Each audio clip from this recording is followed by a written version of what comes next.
Let's watch Ponyhof.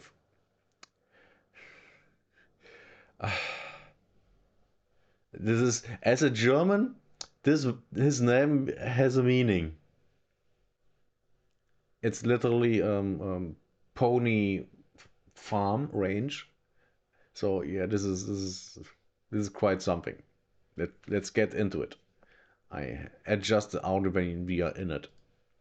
Welcome back, Exiles. I have two amazing news for you. First, we finally get the release date for the next big content patch, patch 030. Ah, Jesus.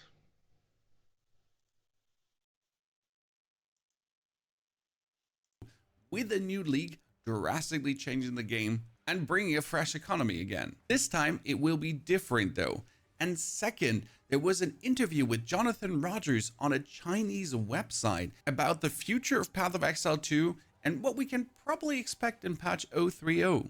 That interview was an hour long, but I wrapped everything up together for you. Let's check the content update timeline. Now that I've already, yeah. The thing is, I would have gladly watched the interview, the Chinese one, mm, but I had problems with the audio. It was not loud enough, so you wouldn't have been able to really understand what anyone was saying. And the player got me problems, so we are here now. PoE 1 has had its leak, it's time to talk about our plans for the next Path of Exile 2 content update. Major updates for the Path of Exile 2 are released every 4 months. Since 020 was in April, that means the next one will be in August 29th to be precise, and the other one after that will be in December. Now, the interesting part about the August update is we have the Gamescom right before, so I would assume that Path of Exile 2 has a presence at Gamescom, and we might get some early gameplay there. Yeah, I would definitely expect them to be at the Gamescom and say show something. Um, I ex I kind of expect and even more hope. I really hope that the next PoE 2 league is the Mercenary League, because getting mercenaries early into the game would increase the possibilities for builds drastically, like drastically. I mean, in PoE 1, mercenaries are insane. They're so good. It's incredible. I love it. I think everyone loves it unless people play hardcore. The usual problems. And this would be great in PoE 2. Great. Even for new players. You struggle a little as a new player and oh my god, what am I supposed to do? You get a mercenary and now everything is a little easier. Would love to have that in PoE 2. Would love it. Our big updates, including the one coming in August, include a new league. This time it's different though. Leagues are a fresh economy, okay, for you to experience the new content update, but they also have exclusive content that is only available in the league. This has not been the case for Dawn of the Hunt. Dawn of the Hunt was a league where you could play the content normal in your standard account, or you made a new character, but you had a choice. This time around, the choice will not be there. You're either going to make a new league character with an empty stash and then enjoy the new exclusive content, or keep playing standard. Leagues Yeah, they just they said that the last one was an outlier. Dawn of the Hunt was an outlier. So this is the norm from now on. I would expect, like, in Path of Exile 1, that was the goal from the beginning. So they are just going there, and that's fine. And everyone will play the new league. Everyone. Because it's a new league, and everyone will want to play the new content. That's just normal.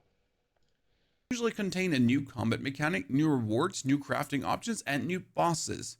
During the league, the new content will usually appear in every area, giving you a new experience while playing through the game. After the league ends, we have a chance to work out how we will integrate the content from the league into the base game, meaning it's a great way to introduce new things while still giving us a chance to fix any problems before they're in the game forever. And then after the league is finished, your characters and items will transfer over into the standard league. So it's not like your characters will be lost. But this time Of around, course if you not. truly want to experience the new content, you can't just be sitting on your old characters. I personally am really excited for that. I play solo self-found anyways, and I would like to start completely fresh. Me too. And I already have kind of a plan. I wanna go with a warrior this time and do some melee stuff. Kind of melee, because it's Path of Exile. How much melee is there? But yeah, I have some ideas. Nothing great, just some ideas. But I'm looking forward to it. Completely rework my stash and finally have it sorted and have a reason to do it. Do not despair though. Of course, our content updates always contain a lot of new stuff for the base game as well. As Path of Exile 2 is still in early access, we have a lot of content that we haven't finished yet, and there are certainly a lot of new stuff coming. Now for the date. 030 will be released on August the 29th. I can't wait for that. But this is not everything I have for you. Jonathan was sitting down over at Bilibili, the Chinese streaming website, and giving an in-depth interview on the future of Path of Exile 2, what's to come, and kind of a look into patch 030 with the things he's actually saying. Now, obviously, we don't want to watch the whole video and go through every single thing, so I would have liked to, but it's not feasible with the quality. summarize the whole thing for us. First part, game balance and skills. 030 focus is going to be large buffs to underused non-viable skills across all classes. Oh god, yes. Thank you. This is great. This is perfect. Where did he find that? This aims to Oh wait, yeah, right. The interview. I'm stupid. I'm sorry. broaden the viable build diversity and ensure players aren't inadvertently penalized for choosing skills that currently underperform, making more choices feel meaningful. Like starting with Warrior and not choosing Bone Shatter, or generally ignoring every tier 3 skill and then only tier 5 and then tier 7 and tier 9. Make every skill viable, make every skill a real option. The goal is to maintain. I the thing is, PoE 2 is fundamentally designed to use more than one skill. A lot of players don't. They just get builds, create builds that only use one skill, and that's completely fine. But fundamentally, it's made designed to use at least two skills, and that's completely fine. And it actually works quite well. You know, having synergy between things is nice to have and to experiment with. It's really great. I mean, you have to do that anyway, even if you only use one skill, but it synergizes with other things to make it actually viable. It, you know, it, it's always more than one thing at the end. Challenge without punishing wrong skill choices. The developers want to avoid a meta where only a few builds are truly effective, instead promoting a system where a wider range of player choices can achieve an endgame content provided they're built strategically. So obviously you can't throw together the most random skills and just be like, this is the Santa Claus build. It throws snowballs with stones in it, which would be amazing, by the way. I was actually thinking about doing a caster skill where you only use the weapon skills. You know, the ice shards of the sorcerer ice staff thing. Because they are great. They are fundamentally great. Especially if you use Shane on them, it's great. It's awesome. Each class reviewed for least used skills, if that's how you pronounce reviewed. Ensure every skill can scale to endgame viability. That's huge. I want every skill to That's perform massive. in the endgame and not like until Act 3, Act 1 cruel, it's good, but afterwards a level 20 version of it just simply doesn't do enough damage. That sucks. This systematic review involves The thing it's not just damage. It's also general how they function. Some just don't function that well.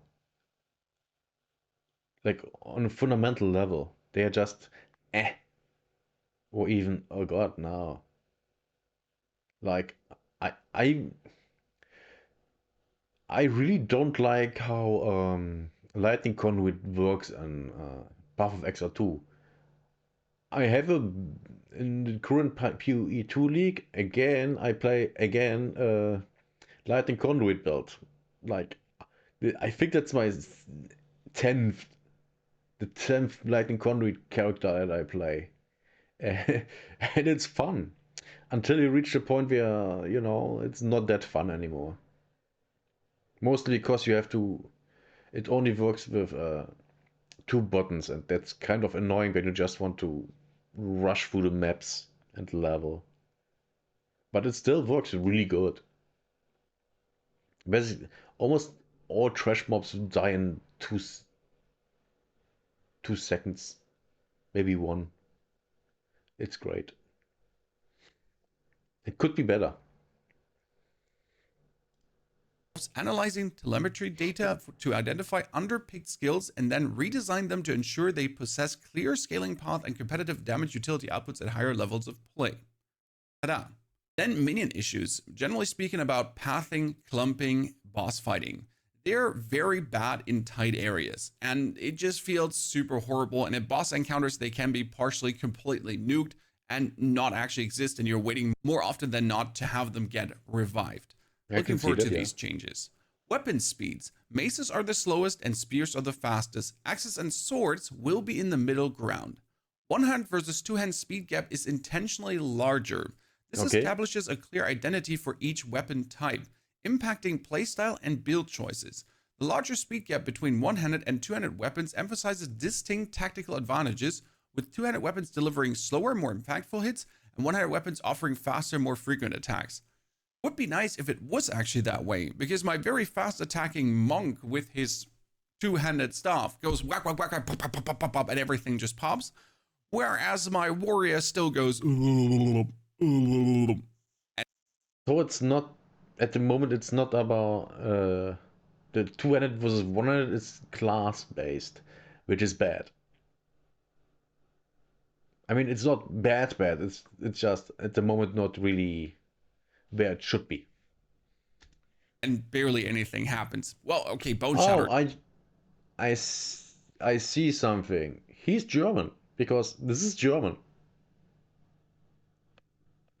It's a force reacting to a German YouTuber. Nice, another one. Just explodes everything. Technically, this is true. Practically, I can't wait for axes and swords, to be honest, because the mace slowness really stinks. Jewel socket count likely lowered even further. Compensate with more compelling notable passives. I prefer notable passives over having to find perfect jewels. That being said, we barely have any jewel slots available at this Yeah. point. Uh, Maybe they have to rethink jewel slots. Maybe jewels should be something that's not in the skill tree. Just, you know, food for thoughts. Maybe there should be something separate from the skill tree. I don't know. This change aims to shift power from raw stat stacking via jewels towards more engaging and build defining choices through a passive skill tree, making character progression feel more impactful. And then on evasion and miss feedback, plan to show miss indicators, monster HP bar, possible life orb, and reconsider evasion reliability. Improved feedback will allow players to better understand why their attacks are missing and how effective their evasion is, leading to more informed tactical decision and less perceived randomness in combat. How about we just get rid of invasion and find out a new way to do things, because invasion just feels stupid. I'm not sure here. I I think evasion is fine. I played last time I played an evasion based character. I played Lightning Spear Amazon, and evasion was fine. I mean, I rarely got hit at all. I mean, sure, if I got hit, you know. almost died, but I rarely got hit. But I also, got out of the way manually, so I'm not 100% sure if it's the invasion or me or a combination of both that kept me alive. But, it was fine.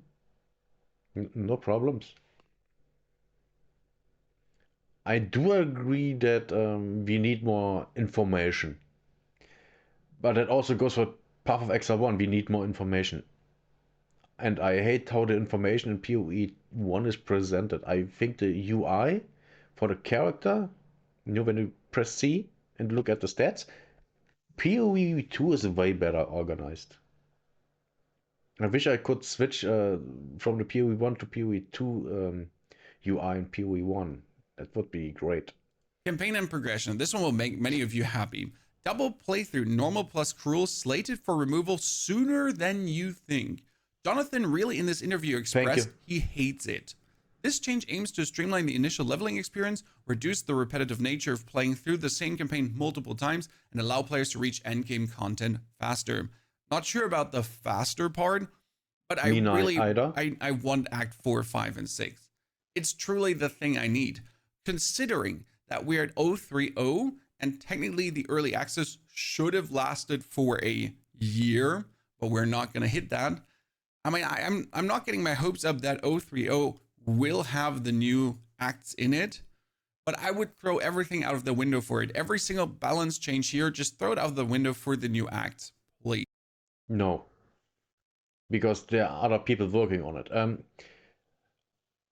I would hope that we, from now on, with each main addition to the game in early access, we get a new act.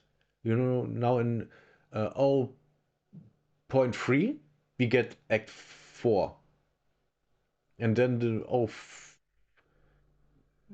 I guess 6, we get Act 5, and so on. I would like to see that,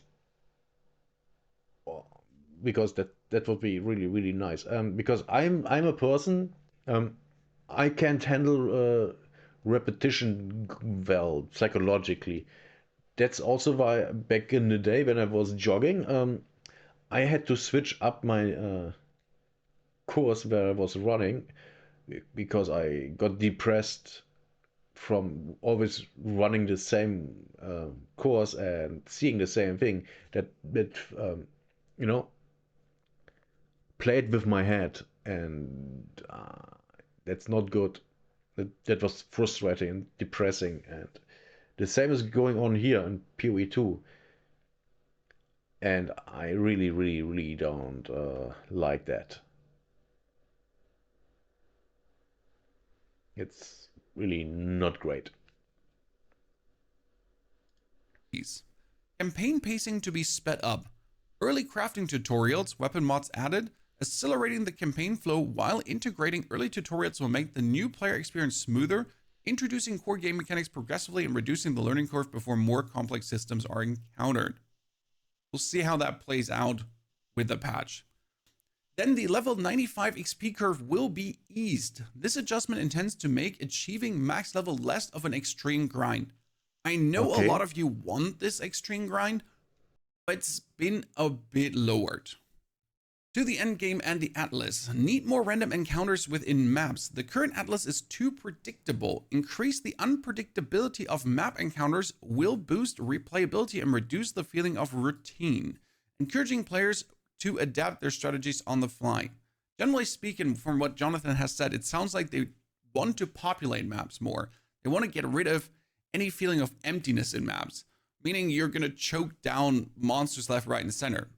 Future iterations may. Which is good. Which also brings me back to what I said before. The fatigue of repetition, which is really taxing on the mind for me and some other people. And this would help greatly because I have the same problem in PoE 1 actually. I'm getting bored of maps like really fast. That's why I kind of have stopped playing PoE 1 now. Even before I reached my goals, I wanted to um, kill all the new bosses. I haven't. I haven't even done a new one of the new maps with the new memory influence, and that's a problem. That's a really big problem. Overhaul the Atlas structure, details pending. A potential overhaul suggests a significant redesign of how the endgame map system functions, possibly introducing new progression path, unlock mechanisms, or unique challenges beyond the current map completion objectives. Ongoing addition of new pinnacle content to preserve the difficulty ramp, continuously introducing new extremely challenging content ensures that veteran players always have new high tier objectives to strive for, maintaining a sense of progression and mastery. Seems like they're at least thinking about the casual gamer and the Path of Exile super nerds. Itemization and craft. Which is very important. Like I'm more of a casual player, and I need to, you know, get things done faster, a little faster. But I also like to, do my own things and getting into things deeply, especially with creating my own builds, which, to be fair, not really work out that well. With the current PoE 1 League, I did a volcanic fissure of snaking build on my own, and I at least finished a campaign with it, and it worked out really good. It was fun. And then I kind of did my own, something lightning build with minions. I forgot the name, which also worked out very, very well. And yeah, that's, you know, I'm kind of in the middle of, doing things on my own, but not really being hardcore, but kind of am hardcore, but not really. And yeah, by the way, I played hardcore quite a lot, and it was fine, but I stopped because it's frustrating. If you are finally through the campaign and then you die to something stupid that you didn't see, happens all the time. Crafting. Recent drop rate changes aimed at satisfying dedicated grinders. These adjustments ensure that players who invest significant time into the game are adequately rewarded with valuable drops. In case you missed it, there was a big patch showing that Astromantis, for example, the unique amulet, was just simply not existing. like like that people even had it was a wonder. So I hope they buff this more, because if they add more chase uniques, they should at least drop. I mean, there's still uniques Yes. I've just never seen with my hundreds hours of gameplay right now. New uniques must suggest clear build ideas and narrative ties, introducing new highly thought after unique items that inherently guide players towards specific and interesting build archetypes, enhances discovery and creativity, while narrative ties deepen immersion. I just want to actually find these chase uniques. Interesting here is last PoE 1 League, I found a lot of uniques. I found one unique in Act 1 with my Amazon that I used until I was something level 40 or 50. Because it had this, when I didn't move, it created a smoke cloud which blinded enemies, which was great. Great defensive layer. It was so good. Oh my god, I loved it. I really did. So great. Thank you. Continuous expansion of crafting systems, some underused systems, in example essences, to be redesigned. This commitment ensures crafting remains diverse and relevant, with the reworks of underperforming systems aimed at making all crafting methods viable and intuitive for players. First and foremost, when it comes down to crafting systems, just take some of the RNG out and give us more deterministic choices instead of just slam currency. Oh, Yes, I completely agree. One of my major problems is that if you have created a blue, you can't change the blue. You have to throw it away or sell it. You create a blue, it has one good thing, you put the next blue thing on it, it's trash. And you can't change either of them. That's bad. I think that's bad. it didn't work, slam more currency. That didn't work, well, item bricked, slam currency on the next item. Also, be sad after slamming currency didn't work. More stash tab types and league specific tabs by full release. Expanding storage options improves quality of life. Yes, if I actually was then organizing my stash, and I will definitely do this in the new league. I swear, I promise, chat, my stash will look like the ADHD dream, not nightmare. Yeah, that's also a thing for me. I need specific stash traps because, oh my God, I don't want to have. I mean, I'm really happy that we now have a rune stash tab. Oh, thank God. It was so bad having your runes just somewhere in your inventory and then have to maybe have to. Oh no, no, no. So I'm looking forward to this. And finally, something where I can put money into. Because, of course, I put money into WoW. Not WoW. Ugh. I'm never putting money into WoW again. Into PoE. Doesn't matter, one or two. Both great. It's a nightmare right now. Trading in economy. Current philosophy. Limit trade speed to curb inflation. Gold gated currency market. By moderating the speed at which items and currency can be traded, the developers aim to prevent hyperinflation and stabilize the in game economy, ensuring that the value of items remains relatively consistent. I'm not What? sure how they want to do it. Current philosophy. Limit trade speed to curb inflation? What? That doesn't do anything. Gold gated currency market. Okay. By moderating the speed at which items and currency can be traded, the developers aim to prevent hyperinflation and stabilize the in-game economy, ensuring the value of items remains relatively consistent. Yeah, that won't happen. That won't. That will only happen if you have less drops of currency. That's the only time this happens. And that won't happen because players won't play the game anymore. Now, for me, someone that's basically only playing solo self-found,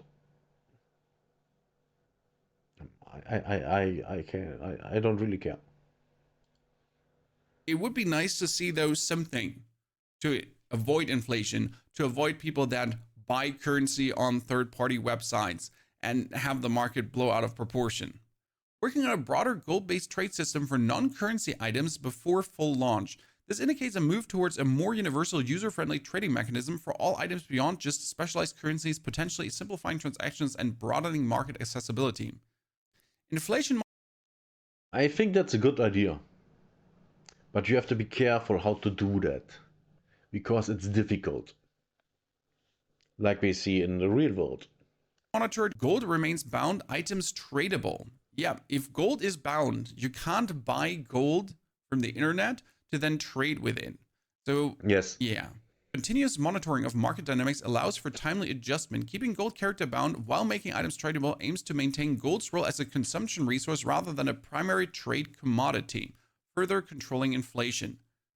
Just keep in mind to actually reduce the reskill cost further, because if gold is anyway bound into trade, I just don't want to pay money for reskilling my character. I'm sorry. I think paying gold for rescaling is not a problem. It just shouldn't be too costly. But it's fine to have it because you need a sink for the gold. You have a need. You have to have a sink for the gold. That's what I wanted to say. Otherwise, you have hyperinflation. It's simple economics. It's still silly to me that I have a level 90 character, and if I want to switch builds, I either farm gold for hours or I make a new character. And before I farm gold for hours, making a new character is actually faster than farming the gold to re. It depends. For me, the farming gold would be faster. Because I'm slow at leveling. Especially in PoE 1, 2. In 1, it's fine now. I now know how to get fast through the campaign.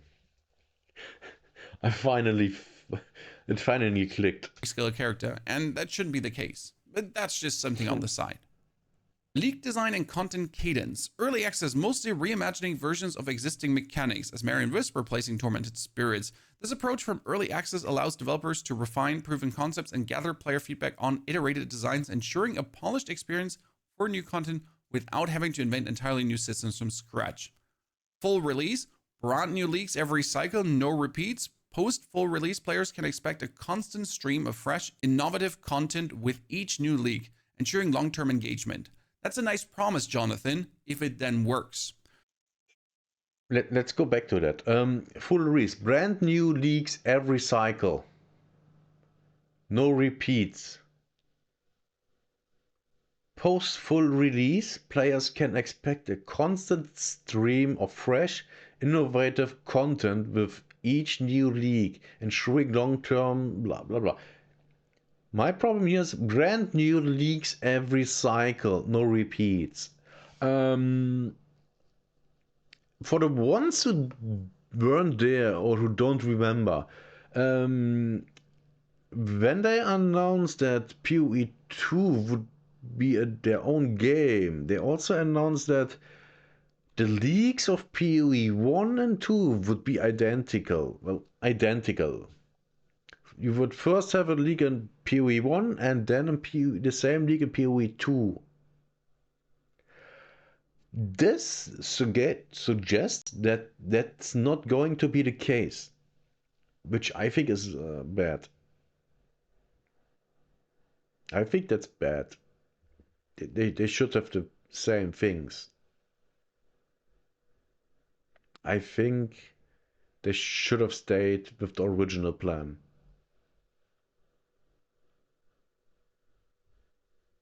I really do. Because then they would have double the time to create an actual new league. While you have PoE 1 league, and here you have the same PoE 2 league. The same PoE 2 league is the fixed version of the PoE 1 league. Sorry. And now there's a 2 months gap. And there's the next PoE 1 league. Also a 2 months gap.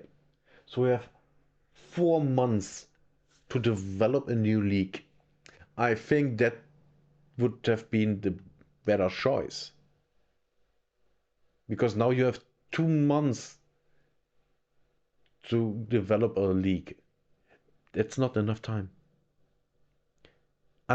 Unless I misunderstand what's going on, they are fucking up here. That's bad. Fixed release dates. Yeah, that's nice. I mean, if we really get every 4 month a patch, then we can at least lock in for this. I mean, we know now August, December, April, August, December, August, December, April, August, December. I'm in for that, please.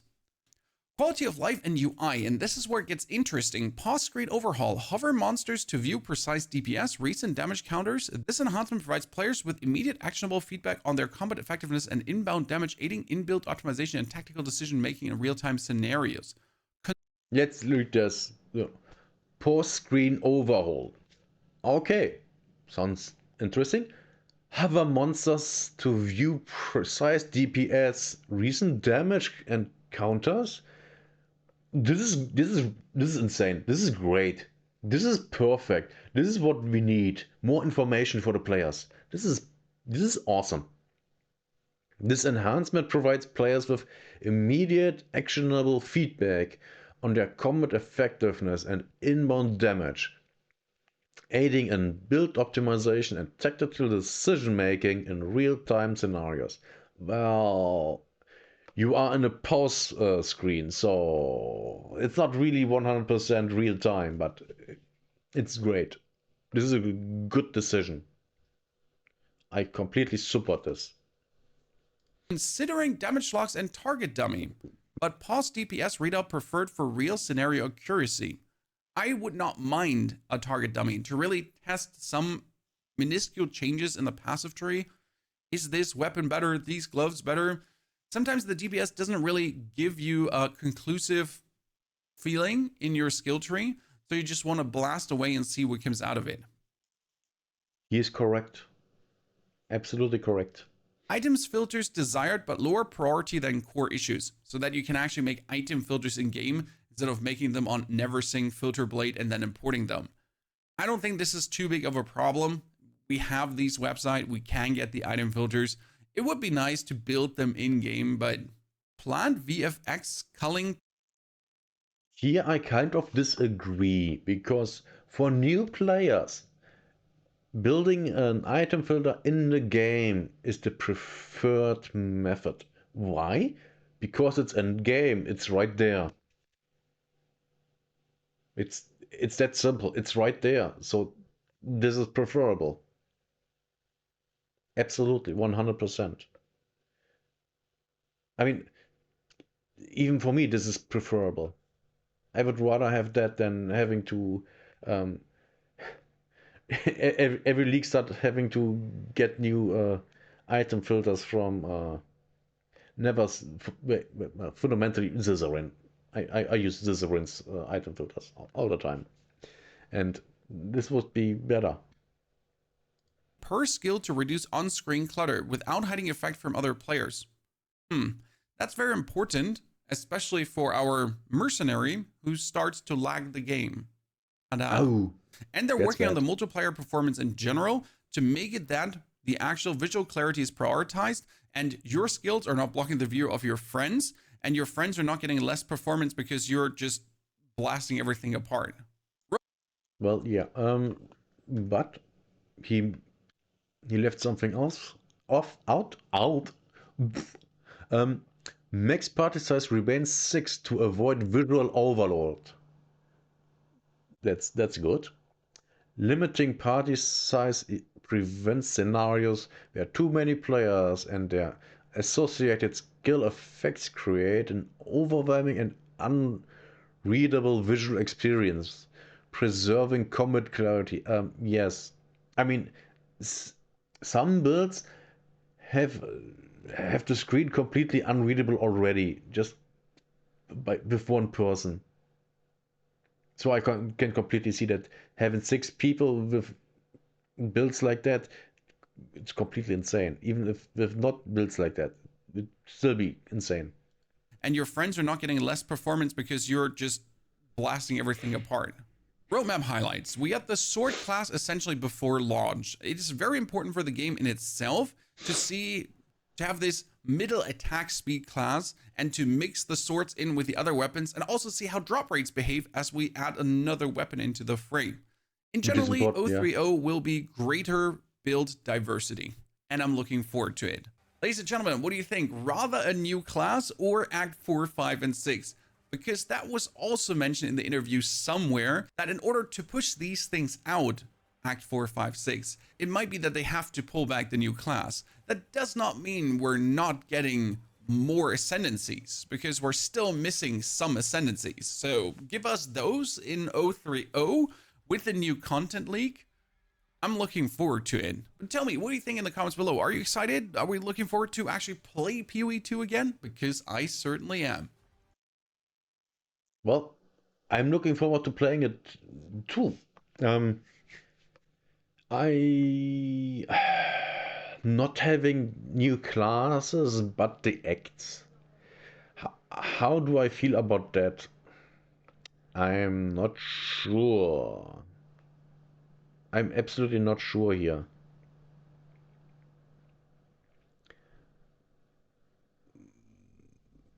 But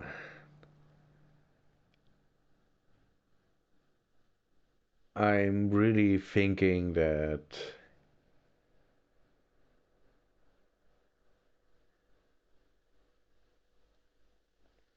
yeah, what do I think?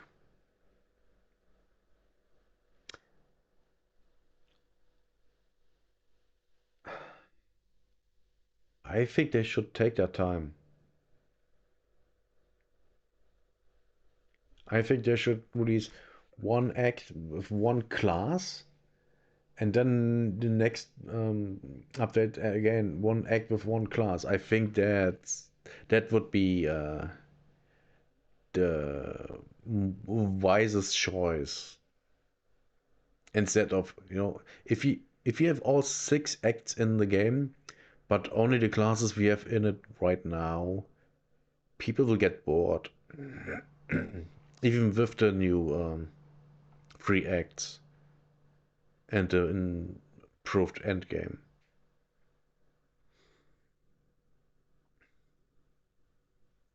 I think we, but maybe I'm wrong. I hope I'm wrong. But yeah, I'm looking forward to the next league. Um, I'm gonna have to play PoE one more to get things done. But yeah, I really hope Mercenaries will be the next league for PoE 2. I really, really hope we need that because they would make the game a lot more fun. Like in PoE 1, the Mercenaries make the game more fun to play, at least to me. And it seems like to a lot of other people too. So, yeah, I hope the next league will be good.